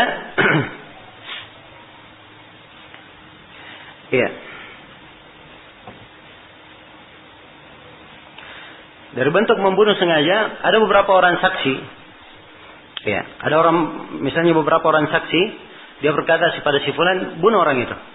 Ya, dan kami yang menjadi saksi nanti untuk kamu. Ya, maka dia pun membunuh. Akhirnya, ya, majulah 4 orang. 4 orang ini semuanya mempersaksikan bahwa dia membunuh orang tersebut karena dia apa? Karena dia berzina. Jelas ya? Mempersaksikan. Tapi setelah itu para saksi ini setelah naik di mahkamah, para saksinya mundur. Ya. Dari persaksian. Akhirnya dia kena apa? Ya, kena hukum bunuh karena tidak ada apa? Tidak ada saksi. Maka kalau si saksi setelah itu dia bertobat dan mereka berkata kami melakukan itu sengaja untuk membunuhnya, maka mereka juga dibunuh karena itu. Karena mereka dianggap apa? Membunuh orang dengan apa? Dengan sengaja. Ya, jelas ya? Baik, ini bentuk membunuh dengan sengaja. Ya. Adapun membunuh mirip sengaja, itu diberi definisi oleh para fuqaha. Ya. Dia memaksudkan membuat sebuah kriminal pada seorang yang tidak membunuhnya, ya, dalam ukuran kebanyakan orang. Ya, dalam ukuran kebiasaan tidak membunuhnya. Nah, jelas ya? Jadi kadang ada orang yang membuat jinayah kepada orang, dia melakukan perbuatan melampaui batas terhadap seseorang, ya, dengan perbuatan yang kebiasaannya tidak membunuh dengan hal tersebut. Apakah maksudnya karena ada permusuhan atau karena mendidik dan lain-lainnya itu tidak diperhitungkan di sini. Yang jelas dia apa? Biasanya tidak membunuh tapi subhanallah mati. Ya. Jelas ya? Anggaplah seorang guru misalnya dia mau didik anaknya, muridnya. Ya. Dia pukul muridnya dengan tongkat, ya. Mati muridnya. Ya, jelas ya? Maka ini membunuh apa? Mirip sengaja. Ya. Membunuh, ya, mirip sengaja. Yang ada rincian ya di dalam masalah ini. Kalau misalnya sifatnya seperti yang disebutkan tadi, itu ada silang pendapat di kalangan para ulama dalam bentuk yang saya sebutkan. Baik, saya beri bentuk umum saja supaya agak lebih jelas bahwa mirip membunuh seperti yang dicontohkan oleh Nabi. Kalau misalnya dia memukul dengan tongkat atau dia mencambuk dengan cambuk, biasanya tidak mati dengan hal tersebut. Tapi yang terjadi dia mati. Nah, itulah yang disebut dengan apa? Ya, mirip membunuh. Nah, baik, mirip membunuh ini dari sisi hukumnya, hukum dianya, ya akan ya,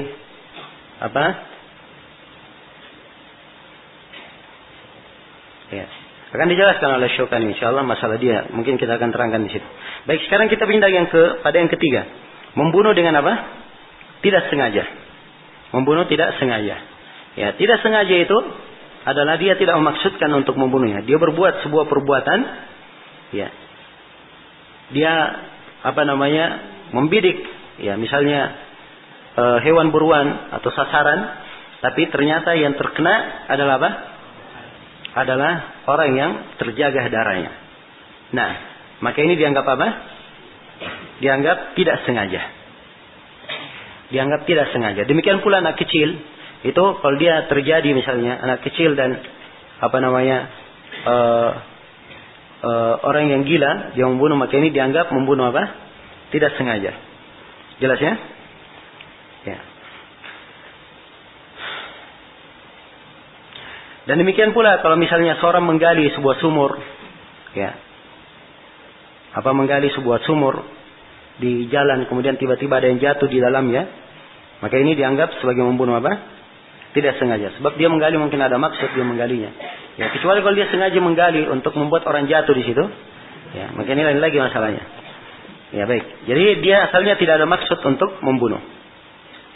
Nah, dan tentang orang yang membunuh tidak sengaja ini dalam Al-Quran dibagi menjadi 2. Dibagi menjadi 2. Baik, kita baca ayatnya ya.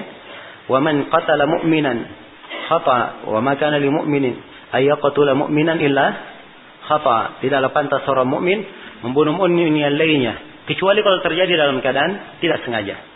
Maka diterangkan bagaimana hukumnya. Wa man qatala mu'minan khata'an, siapa yang membunuh seorang mukmin tidak sengaja, fatahriru raqabah, maka dia membebaskan seorang budak mukminah, wadiyatun musallamatun ila ahlihi illa ayasaddaqu, dan dia membayar diyah yang diserahkan kepada keluarganya kecuali kalau mereka bersedekah. Ya. Nah, kemudian diterangkan kaum yang lainnya, bentuk membunuh khata yang lain. Fa in kana min qaumin aduwwil lakum wa huwa mu'min, kalau dia dari kaum yang musuh kalian tapi dia mukmin, ya ini tentang kisah ya seorang mukmin yang hidup di negeri kafir. Dia misalnya mukmin di penjara atau dijadikan tawanan, kemudian dipaksa ikut apa? Ikut berperang. Dan akhirnya dia terbunuh. Ya, ini yang dimaksud ya, kedua di sini. Atau dia hidup di negeri kafir, ya, dia masuk Islam, tidak diketahui bahwa dia apa? Masuk Islam, tapi berhubung karena ada di barisan, ya, apa orang-orang kafir, maka dia ikut terbunuh. Maka ini dimaksud dalam ayat, fa in kana min qaumin aduwwil lakum wa huwa mu'min, kalau dia dari kaum musuh kalian dan dia adalah mukmin, maka fatahriru raqabatin mu'minah. Ya, kewajibannya hanyalah apa? Hanya membebaskan raqabah mukminah, ya, budak mukminah. Baik. Jelas ya? Ya, kemudian dikatakan wa in kana min qaumin bainakum wa bainahum mitsaq fadiyatun musallamatun ila ahlihi wa tahriru raqabatin mu'minah. Ya. Dan kalau dia adalah dari kaum antara kalian dan antara mereka ada perjanjian. Nah, ini dia membunuh dari orang yang ada perjanjian padanya, ada muahad dengannya. Ya. Ada muahad. Dia terbunuh di situ, fadiyatun musallamatun ila ahlihi wa tahriru raqabatin mu'minah. Maka dia menyerahkan, dia yang diserahkan kepada keluarganya, ya, dia yang diserahkan kepada keluarganya, dan dia membayar apa? Dan dia juga membebaskan seorang budak. Jadi ini asalnya dia disebutkan di sini apa? Dia, ada yang disebutkan juga apa? Membebaskan budak. Ya, kalau dia itu akan diterangkan nanti. Dia itu ditanggung oleh apa? Oleh al-aqilah. Ditanggung oleh kerabat dari orang yang membunuh tidak sengaja ini. Dia menanggungnya. Sama dengan orang yang mirip sengaja. Ditanggung oleh akilahnya. Tapi masalah membebaskan budak, ini adalah kafarah dia. Dia sendiri secara pribadi. Dia membebaskan budak. Nah, kalau dia tidak mampu, baru datang. Faman lam yajid, siapa yang tidak mampu membebaskan budak, fasiyamu syahraini mutatabi'aini. Maka dia berpuasa 2 bulan berturut-turut. Taubatan minallah. Ya, taubat dari Allah, wa kana Allahu aliman hakima. Dan sungguhnya Allah Maha mengetahui lagi Maha bijaksana. Ya. Baik, jelas ya? Kemudian setelah itu Asy-Syaukani rahimahullah menjelaskan. Ya. Jadi saya ulangi dulu, Asy-Syaukani berkata, yajibu 'alal mukallaf al-mukhtar al-'amid idza ikhtara dzalikal warathah. Apabila ahli warisnya memilih hal tersebut, mereka memilih untuk qisas, maka itu wajib kalau dipilih. Ingat ya, ahli warisnya. Wa illa falahum dia. Kalau mereka tidak memilih itu, maka mereka berhak mendapatkan apa? Mendapatkan dia. Ya, dia ini ya akan diterangkan nanti, ada bab khusus tentang diat. Bayaran yang dibayar ya karena apa? Adanya maaf, ya. Untuknya tidak dijatuhkan hukumnya qisas, dia membayar dia. Ya, tentang definisi dan selanjutnya hukum-hukumnya kita akan jelaskan insyaallah. Kemudian kata beliau, wa tuqtalul mar'atu birrajul. Ya, seorang perempuan itu boleh dibunuh lantaran dia membunuh laki-laki. Lantaran dia apa? Membunuh laki-laki. Ya. Wal aksu, demikian pula sebaliknya. Demikian pula sebaliknya. Ya, jadi seorang perempuan dia boleh dibunuh lantaran apa? Membunuh laki-laki. Dan demikian pula sebaliknya, seorang laki-laki dia boleh dibunuh karena apa? Membunuh perempuan. Wal abdu bil hur. Demikian pula seorang budak dibunuh karena dia membunuh seorang yang apa? Seorang bebas. Ini budak membunuh apa? Orang yang bebas. Iya. Baik, sebelum kita melangkah tentang perempuan membunuh lelaki, ya, ada lelaki membunuh ya, perempuan dibunuh karena dia membunuh perempuan, ini banyak diterangkan ya dalam nas-nas. Ya, hadits Rasulullah sallallahu alaihi wasallam. Nah, baik. Tentang budak dibunuh dengan orang bebas, ini juga adalah hal yang jelas. Kemudian wal kafir bil muslim. Ya, kafir dibunuh karena dia membunuh apa? Muslim. Apakah muslim laki-laki maupun perempuan? Ya. Ini dalilnya tentang orang Yahudi yang membunuh budak perempuan itu. Dia pun di apa? Ya, Yahudi ini pun karena dia membunuh, dia pecahkan kepalanya antara dua batu, maka Yahudi ini pun dipecahkan kepalanya antara apa? Antara dua batu. Nah, dan kisahnya dalam riwayat Bukhari dan Muslim. Wal far' bil asl. Demikian pula cabang dibunuh dengan asalnya. Dibunuh karena dia membunuh asalnya. Misalnya anak dia membunuh apa? Ayahnya. Ya, kalau ada anak membunuh ayahnya, maka anak dibunuh karena dia membunuh apa? Ayahnya. Dikisas karena dia membunuh ayahnya. Lal aksu, tidak sebaliknya. Tidak sebaliknya apa? Pada tiga hal. Jadi kalau dia bebas, ya, orang bebas membunuh budak, maka si bebas ini tidak dihukumi apa? Hukum kisas, tidak boleh dibunuh. Ya, tidak dijatuhi hukum bunuh. Demikian pula seorang muslim dia membunuh kafir, maka tidak boleh muslim dibunuh lantaran apa? Membunuh kafir. Ya. Kalau dijatuhkan hukumnya bukan hukum bunuh. Ya, demikian pula kalau seorang ayah membunuh anaknya. Ayah itu tidak dikisas lantaran membunuh apa? Membunuh anak. Ini tiga hal. Ya, diperkecualikan oleh Asy-Syaukani rahimahullah. Ya, baik. Ya. Kemudian kata beliau rahimahullah, ya, atau ya, sebelum saya melangkah lebih jauh, ya. Di sini beliau telah menjelaskan tentang bentuk qisas dan bagaimana bentuk membunuhnya kalau qisas tersebut terjadi. Ya. Dan harus diketahui bahwa qisas itu, ya, qisas itu boleh untuk diminta. Jadi wali, ya, keluarga dari pihak yang dibunuh, mereka boleh untuk meminta qisas kalau sudah terpenuhi 4 syarat. Kalau sudah terpenuhi berapa? 4 syarat. Syarat yang pertama, orang yang dibunuh adalah orang yang maksum darahnya. Orang yang apa? Maksum darahnya. Nah, ini syarat yang pertama. Jadi, kalau dia maksum darahnya, seorang muslim tidak boleh dibunuh karena apa? Membunuh kafir. Jelas ya? Demikian pula seorang muslim tidak boleh dibunuh karena dia membunuh murtad. Sebab murtad bukan apa? Maksum darah. Demikian pula kalau seorang muslim dia membunuh seorang pezina yang muhsan. Jelas ya? Dia tidak dibunuh karena membunuh apa? Pezina yang muhsan. Ya, sebab dia bukan maksum darah. Ya, jelas ya? Tapi khusus untuk pezina, ya, di sini dia memang tidak dibunuh dan tidak dikisos dan tidak membayar dia, tetapi dia harus, kalau diminta oleh pengadilan, dia harus membawakan bukti yang menunjukkan bahwa orang tersebut memang apa? Berzina. Sebagaimana telah kita terangkan. Ya, baik. Kemudian syarat yang ketiga, Syarat yang kedua, ya, hendaknya orang yang membunuh itu adalah orang yang akil dan balik, mukallaf, akil dan apa? Balik. Nah, adapun kalau dia gairu akil, majnun, ya, orang tidak waras, maka ini tidak dijatuhkan padanya hukum qisas. Demikian pula anak kecil tidak dijatuhkan padanya hukum qisas. Ya, dan ini dalil-dalilnya jelas. Kemudian yang ketiga, disyaratkan harus ada mukafa'ah. Ya, harus sama mukafa'ah antara apa? Yang dibunuh dan yang membunuh. Dari sisi apa? Dia ada mukafa'ah antara yang membunuh dan yang dibunuh, ya, pada saat dia membunuh.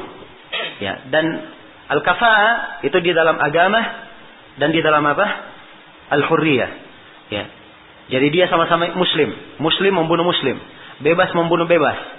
Ya, jelas ya? Jadi ada mukafa'ah. Ya. Al-hurru bil hurri wal abdu bil abdi. Ya, disebut. Ya, jelas ya? Jadi harus ada kafa'ah. Dan Nabi sallallahu alaihi wasallam telah bersabda, la yuqtalu muslimun bi kafir. Seorang muslim tidak boleh dibunuh karena apa? Membunuh orang kafir. Baik. Jelas ya? Kemudian syarat yang keempat,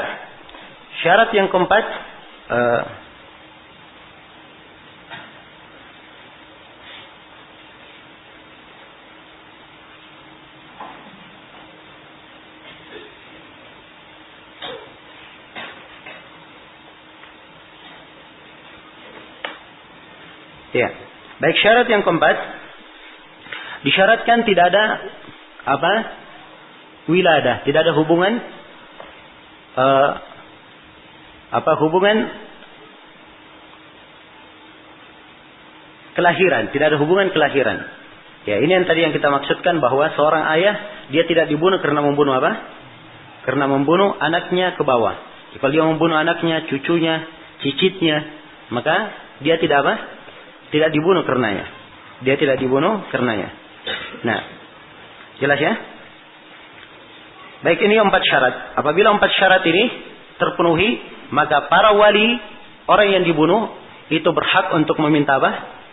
Meminta qisas. Itulah yang disebut dalam Al-Quran, walakum fil qisasi hayatun ya ulul albab. Dan untuk kalian ada qisas dalam kehidupan ya ulul albab. Ya, perhatikan ya bagaimana hukum qisas ini, subhanallah. Ya, jadi qisas ini pertama dilihat dulu. Ya, syarat qisas itu syah atau tidak? Ada 4 syarat. Jelas ya, betapa indahnya. Ketentuan-ketentuannya lengkap. Setelah dia diizinkan meminta qisas, maka begitu dia meminta qisas, maka di sini disyaratkan 3 syarat lain. Itu tadi syarat dijatuhkannya apa? Qisas. Boleh bagi keluarga meminta qisas kalau terpenuhi berapa? 4 syarat. Tapi kalau keluarga ingin mengqisas, disyaratkan apa? 3 syarat lain. Ya, syarat yang pertama, ya. Nah, syarat yang pertama, orang yang meminta qisas ini dia adalah mukallaf. Dia akil dan apa? Balik. Ya. Jadi kalau ada dari keluarganya yang belum balik, maka dia ditunggu sampai apa? Dia balik. Ditunggu sampai apa? Dia balik. Misalnya seorang terbunuh, ya, yang berhak terhadap darahnya, ya, untuk menuntut darahnya ada beberapa orang. Ada 2 anak kecil dan ada 5 dewasa, misalnya. Ya, maka 2 anak kecil ini harus ditunggu sampai dia balik. Jelas ya? Setelah dia balik, barulah mereka bermusyawarah, ini diminta qisas atau tidak. Jelas sampai sini? Ini ketentuan yang pertama. Ya, kemudian yang kedua, dari ketentuan yang pertama juga dia harus apa? Akil. Ya, kalau dia tidak waras, maka ditunggu sampai apa? Sampai dia waras. Tapi ini oleh para ulama dikatakan, kalau memang ya sudah terpenuhi yang lainnya, ya, dan yang ditunggu hanya orang yang tidak waras ini, maka boleh diambilkan apa dari apa yang merupakan hak dia untuk yang si tidak waras saja yang dikeluarkan. Dan bagi yang lainnya boleh apa? Boleh dia mengqisas. Sebab orang yang tidak waras tidak diketahui kapan dia waras. Ya, kan begitu. Dan mungkin saja dia tidak apa? Ya, tidak waras-waras. Ya, jelas? Baik. Ini syarat yang pertama. Kemudian syarat yang kedua. Ya, para walinya, ya, yang berhak untuk meminta qisas, mereka semua sepakat untuk mengqisas. Mereka semua apa? Sepakat untuk mengqisas. Misalnya yang punya hak untuk meminta qisas, misalnya ada 10 orang. Anggaplah ya, ada 10 orang dari apa? Keluarganya berhak meminta qisas. Maka harus semuanya 10 ini meminta apa? Meminta qisas. Jelas ya? Kalau sebagiannya ya meminta qisas, sebagiannya memaafkan, maka ini tidak boleh diqisas. Harus ditempuh dengan cara apa? Ya, dengan cara dia. Jelas ya? Ya, nih perhatikan. Nah, dan masuk di dalam ya orang yang memiliki hak di sini adalah seluruh ahli warisnya. Apakah dengan nasab ataupun dengan sebab. Laki-laki maupun perempuan, kecil maupun besar, semuanya masuk di dalamnya. Ya. Dan ini pendapat Imam Malik, dan ini yang salah satu riwayat dari Imam Ahmad, dan ini yang dikuatkan oleh Syekhul Islam Ibnu Taimiyah. Jadi sekali lagi syarat yang kedua apa? Ya. Para walinya atau ahli orang yang berhak untuk meminta qisas, ini semuanya bersepakat untuk apa? Mengqisasnya. Kemudian syarat yang ketiga, disyaratkan bahwa qisas tersebut itu tidak menyebabkan adanya pelampauan batas. Ya, tidak menyebabkan adanya apa? Pelampauan batas. Sebab kita dilarang untuk israf di dalam membunuh. Dalam Al-Quran dikatakan, وَمَنْ قُتِلَ مَظْلُومًا فَقَدْ جَعَلْنَا لِوَلِيهِ سُلْطَانًا فَلَا يُسْرِفْ فِي الْقَتْلِ إِنَّهُ كَانَ مَنْصُورًا. Ya. Siapa yang dibunuh dalam keadaan dizalimi, maka kami telah jadikan walinya ada kekuatan. Ya, dia punya kekuatan walinya. Apakah dia mengqisas atau dia meminta apa? Dia. Tapi kalau dia mengqisas, fala yusrif fil qatl. Jangan dia berlebihan dalam apa? Membunuh. Maksudnya dalam berlebihan dalam membunuh di sini diberi contoh. Ya, misalnya seorang perempuan dia membunuh keluarga, membunuh lelaki. Keluarganya meminta untuk apa? Diqisas perempuan ini. Tapi si perempuan dalam keadaan hamil. Ya. Maka ini tidak boleh dia diqisas dalam keadaan apa? Dia hamil yang akan menyebabkan janinnya apa? Meninggal. Ini melampaui batas dalam membunuh. Maka dia harus ditunggu sampai apa? Sampai melahirkan. Ya, maka ini 3 ketentuan. tiga ketentuan. Ya. Kalau tiga ketentuan ini tidak terpenuhi, ya, maka yang ditempuh adalah cara yang lain. Yang ditempuh adalah cara yang lain, yaitu dengan dia meminta apa? Dia meminta dia, dibayar dengan dia. Iya. Baik.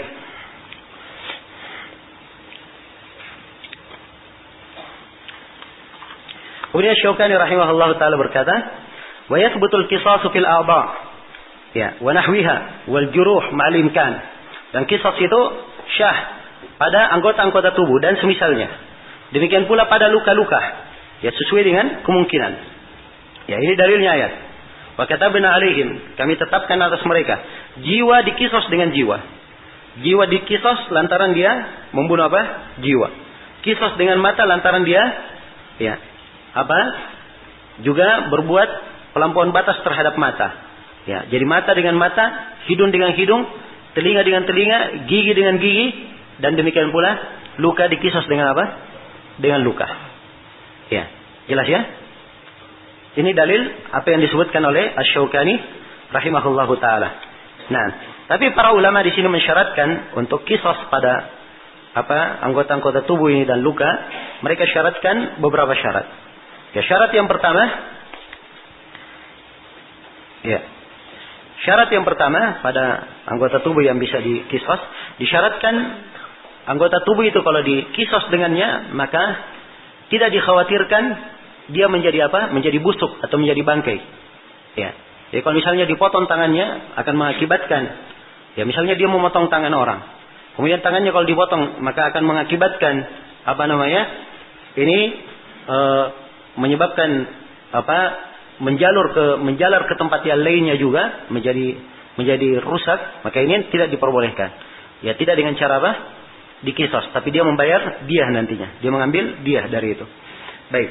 Demikian pula misalnya kalau dia mematahkan tulang. Ya, dia mematahkan tulang orang. Maka ini tentunya tidak bisa dikisos dengan cara dipatahkan juga tulangnya. Ya, sebab bentuk mematahkannya ini sulit untuk diprediksi samanya. Ya, beda ya kalau dia patahkan gigi orang, ingin juga dipatahkan giginya, maka ini bisa apa? Bisa diukur, ya gigi itu. Sebab gigi itu bisa didinginkan kemudian dipatah sesuai dengan apa yang dia patahkan dari milik orang. Ya. Ini syarat yang pertama. Syarat yang kedua, ya, hendaknya ada kesamaan pada anggota tubuh yang diminta untuk dikisos. Ada kesamaan antara anggota tubuh yang diminta untuk dikisos. Kesamaan antara orang yang dilakukan pelampauan batas terhadapnya dan orang yang melakukan pelampauan batas. Ada kesamaan antara keduanya. Ya, jadi kalau dia tangan kanan, ya, yang dipotong adalah apa? Tangan kanan. Tangan kiri adalah tangan kiri. Tidak boleh tangan kanan dipotong dengan apa? Tangan kiri. Atau tangan kiri dipotong dibayar dengan tangan kanan. Sebab ini berbeda, nama-namanya apa? Berbeda dan manfaatnya juga berbeda. Demikian pula jari. Kalau dia potong jari telunjuk, maka tidak boleh dipotong jari tengahnya. Ataupun ya dipotong jari tengah, hanya dipotong kelingkingnya. Ya, ini dibedakan. Jadi kalau kelingking dia potong, maka dipotong juga apa? Kelingkingnya. Kemudian syarat yang ketiga, ya anggota tubuh yang dikisos ini seimbang di dalam kesehatan dan kesempurnaan. Ya, seimbang dalam kesehatan dan apa? Kesempurnaan. Jadi tidak boleh orang yang potong tangannya sudah buntung memang, ya. Kemudian dilakukan pelampauan batas terhadapnya sehingga putus seluruh tangannya. Ini dikisos dengan cara dipotong, ya tangan semua orang tersebut. Yang tadinya tangan orang itu tidak apa? Ya, tidak buntung. Maka yang seperti ini tidak dengan cara kisos, tapi dia mengambil dengan cara yang lain untuk menyelesaikannya. Itu dia mengambil dia. Ya, jelas ya. Adapun luka itu berkaitan dengan anggota tubuh. Ya, adapun luka, ya. Kalau luka-luka tersebut, ya. Luka-luka tersebut, ya. Tidak sampai ke mana? Tidak sampai ke tulang, ya. Dan mungkin untuk dilakukan kisos padanya, maka syah di dalam Al-Quran dikatakan wal juruha kisas. Wal juruha kisas. Tapi kalau dia sampai ke tulang, maka di sini dia mengambil diah dan akan diterangkan nanti tentang apa? Diahnya. Dan akan disebutkan nanti insyaallah di pembahasan diah bahwa apa yang disebut luka di dalam bahasa Arab itu ada 10 nama luka. Ya, ada 10 apa? 10 nama. Kalau dia luka kulitnya saja, luka begini, tidak keluar darah, itu lain namanya. Ya, dia luka keluar darah sedikit, itu lain namanya. Ya, dia luka kena dagingnya sedikit, lain lagi namanya. Ya, dia luka terus sampai dekat tulang, tapi belum nyampe ke tulang, lain lagi namanya. Ya, dia luka sampai kena tulangnya, lain lagi namanya. Ya, dia luka sampai tulangnya patah, lain lagi namanya. Dia luka sampai tulangnya patah tapi sulit disambung, lain lagi namanya. Ini semuanya ada perbedaan dalam masalah apa? Dalam masalah hukum diyahnya. Dan ini kita akan terangkan insyaallah taala. Baik, kemudian kata beliau rahimahullah, wa yasqutu bi ibra'i ahadil warathah. Dan qisas ini jatuh dengan adanya ibra' dari salah seorang dari ahli waris. Jadi salah seorang dari ahli waris menganggap sudah selesai, dimaafkan, diibra', maksudnya dibebaskan. Ya. Ya, jelas ya? Kalau dianggap dibebaskan, wa yulzam nasibul akharin minad diyah. Adapun jadi kalau salah seorang dari ahli waris memaafkan, ya, membebaskannya, maka yang lainnya itu harus mengambil apa? Mengambil dia, tidak dengan cara apa? Mengqisas. Dan yang telah kita terangkan ya, syarat qisas. Kemudian kata beliau, fa idza kana fihim saghirun yuntadar fil qisasi bulughuhu. Ya, itu diperbaiki harakatnya. Yuntadaru fil qisasi bulughuhu. Apabila pada ahli waris yang akan mengqisas ini, yang menuntut untuk mengqisas ada anak kecil, maka ditunggu sampai dia apa? Sampai dia balik. Ditunggu sampai dia balik. Nah, kemudian berikutnya, ya, ini pembahasan yang ketiga ya. Hak-hak ahli waris dalam qisas. Ini telah kita terangkan. Ketentuan qisas dalam membunuh. Ini juga telah kita terangkan. Qisas yang berkaitan dengan qatl luka sudah diterangkan. Dengan apa qisas digugurkan? Itu sudah kita terangkan. Jadi kalau ahli waris apa? Memaafkannya. Nah, dan kemudian hukum orang yang memegang, baik. Kemudian dikatakan di sini, wa yuhdaru ma sababuhu minal majni alaihi. Ya. Baik. Sekarang ada orang hilang giginya. Ya, gigi dikisas atau tidak? Dikisas. Tapi orang ini kenapa dia hilang giginya? Karena dia menggigit orang. Ya. Jelas ya? Dia menggigit orang. Orang ini dia tarik tangannya. Karena dia digigit. Akhirnya giginya ikut apa? Tercabut. Ya, tercabut, hilang giginya. Ya. Jadi di sini, ya, dia hilang giginya karena dia sendiri berbuat kriminal kepada orang. Ya, jelas ya? Yang seperti ini hukumnya apa kata Syaukani? Yuhdar, tidak dianggap itu. Ya, tidak dianggap giginya tersebut. Ya, tidak bayar apa-apa. Dan ini dalilnya disebut oleh Imam Syaukani rahimahullah. Ya, haditsnya ma'ruf ya dalam riwayat Al-Bukhari dan Muslim. Nah, dari hadits Imran bin Husain, ada seorang lelaki dia menggigit ya tangan orang lain. Maka orang itu menarik tangannya dari mulut orang yang menggigit. Ya, maka jatuhlah 2 gigi taringnya. Ya. Maka mereka pun mengadu kepada Nabi sallallahu alaihi wasallam, mengangkat perkara kepada Nabi sallallahu alaihi wasallam. Maka Nabi sallallahu alaihi wasallam bersabda, "Ya'uddu ahadukum yada akhihi kama ya'uddul fahlu." Ya. Apakah salah seorang dari kalian menggigit tangan saudaranya seperti hewan jantan menggigit? Ya. Kata Nabi, "La dia laka." Ya, tidak ada dia bagi kamu. Jelas ya? Tidak ada dia bagi kamu. Dan ini pendapat jumhurul ulama, bahwa tidak ada dia di dalam hal ini. Nah, jelas ya? Jadi kalau dia menjadi sebab, maka tidak ada dia. Demikian pula orang yang ngintip misalnya. Ada orang ngintip di rumah orang. Ya. Ada orang yang ngintip di rumah orang. Kemudian orang tersebut marah, dilempar orang ini. Ya. Luka matanya, menjadi buta dia karena dilempar. Ya. Maka ini tidak ada dia. Ya, sebab dia sendiri yang apa? Menjadi sebab dia seperti itu. Kenapa dia ngintip ke rumah orang?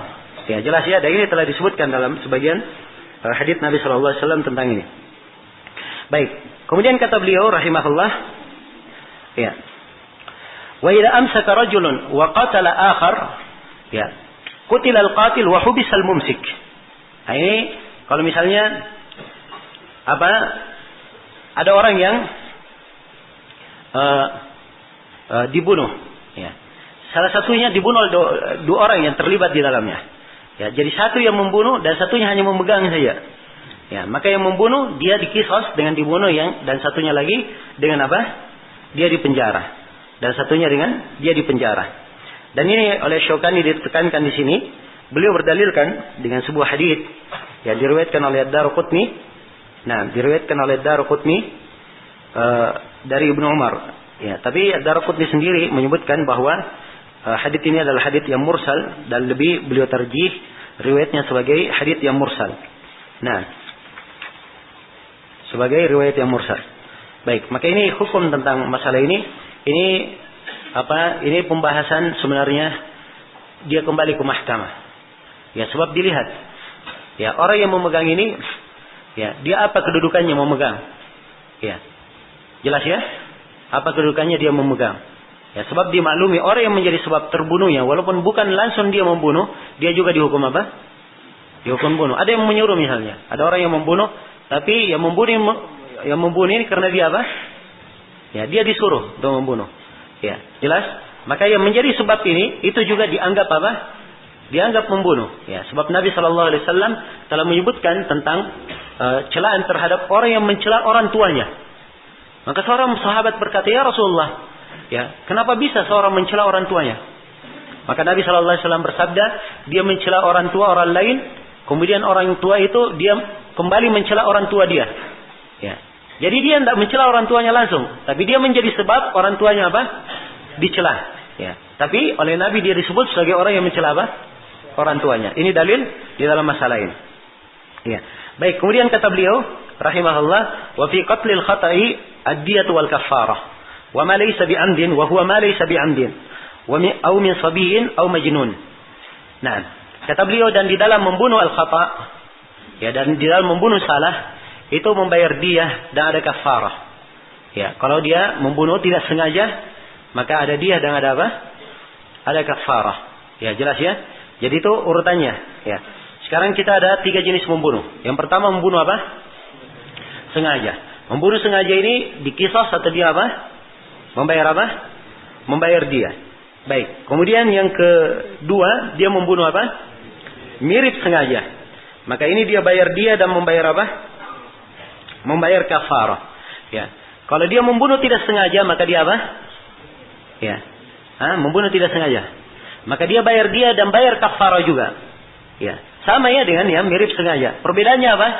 Kalau mirip sengaja, kalau misalnya dia bagi orang yang tidak sengaja 100 ekor onta biasa, ya, 100 ekor onta semuanya betina, maka untuk dia orang yang membunuh mirip sengaja 40 dari 100 itu disyaratkan semuanya harus apa? Harus hamil. Ya, ini perbedaannya. Baik ya? Kemudian kata beliau, huwa ma laysa bi'amd. Ini untuk orang yang tidak membunuh amd. Ya. Au min sabiyyin. Ya, atau dari anak kecil, au majnun, atau dari apa? Orang gila. Nah, ini tentang masalah dia tetap padanya ada dia. Ya, di dalam menetapkan dia, ya, maksud saya telah kita terangkan ketentuan dan syarat-syarat di dalam penetapan dia ini. Kemudian siapa yang menanggung dia ini? Ini pembahasan yang terakhir diterangkan. Kata beliau, wahiyya alal aqilah wa humal asabah. Dan dia ini ditanggung terhadap akilahnya. Ya, akilah ini bahasa untuk keluarga dari orang yang membunuh. Ya, keluarga dari orang yang membunuh dari pihak ahli warisnya. Ya, dan termasuk juga di dalamnya asabahnya. Masuk juga di dalamnya siapa? Asabahnya. Ya, maka mereka inilah yang menyelesaikan apa? Diyahnya. Mereka menyelesaikan diyahnya. Jelas ya? Baik. Orang yang membunuh tidak sengaja, ya, tentunya bukan dari apa? Hal yang layak kalau dia membayar denda padahal dia apa? Dia tidak sengaja. Tapi dia wajib membayar kafarah untuk dirinya membunuh apa? Tidak sengaja. Tapi darah orang yang mati tidak sengaja ini juga tidak boleh ditelantarkan. Karena itu ditetapkan ada dia, tapi yang menanggungnya siapa? Keluarga dari orang yang membunuh. Inilah keadilan di dalam apa? Keadilan dalam Islam. Jadi kalau si akilahnya tidak membunuh, tidak membayarnya, maka boleh dari pemerintah untuk membantu, ya, menyelesaikan apa? Menyelesaikan diyahnya. Sebab darah orang yang terbunuh walaupun tidak sengaja ini punya hak untuk dia apa? Untuk dipenuhi. Ya, perhatikan ya. Ya. Di mana ada hukum-hukum yang menetapkan diyah bagi apa? Orang yang dibunuh. Ya. Sekarang kita saksikan di hukum-hukum yang dipakai sekarang oleh orang-orang buatan manusia, ya, orang yang dibunuh itu seakan-akan tidak ada harganya. Ya, jelas ya? Tidak ada harganya. Ya, adapun orang yang dibunuh kadang dihukum ya dengan hukum yang tidak layak terhadap apa? Perbuatannya. Ya, dia membunuh orang cuma dipenjara beberapa tahun. Ya. Apa artinya darah orang yang dibunuh? Perhatikan Islam bagaimana mengatur tentang darah orang yang dibunuh ini. Ya, dijatuhkan hukum qisas, walaupun dia bayar diah maka dilihat ya bagaimana bentuk-bentuk diahnya. Ya, sebab dia adalah darah yang terhormat. Ya, darah yang terhormat di dalam syariat. Baik, ini secara umum yang berkaitan dengan masalah qisas. Ya, wallahu taala alam. Baik, untuk masalah diah insyaallah taala kita akan lanjutkan di sesi berikutnya. Dan di sini ada pengumuman insyaallah taala jam 4 pada asar.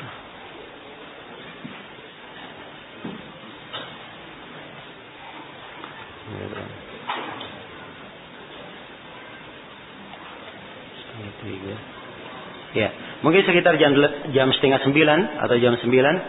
Ya, insyaallah taala ada tausiah dari Syekh Zaid bin Muhammad bin Hadi Al-Madakhali, ya, hafizahullah taala.